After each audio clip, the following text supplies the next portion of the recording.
আসসালামু আলাইকুম গাইস, দেখেন মাটির চুলা রান্না করে পিকনিক করতেছে। আমরা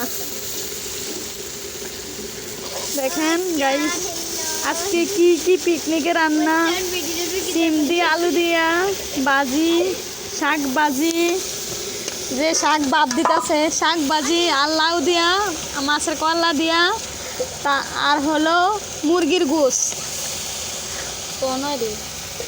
সবাই দোয়া করবেন বুঝছেন, আমরা পিকনিকটা যাতে ভালোভাবে খাইতে পারি। শীতের দিন পিকনিক করা আলাদা মজা, সবাই করবেন। আমরা করতেছি বাড়িতে, আপনারা করবেন ঘুরতে যে।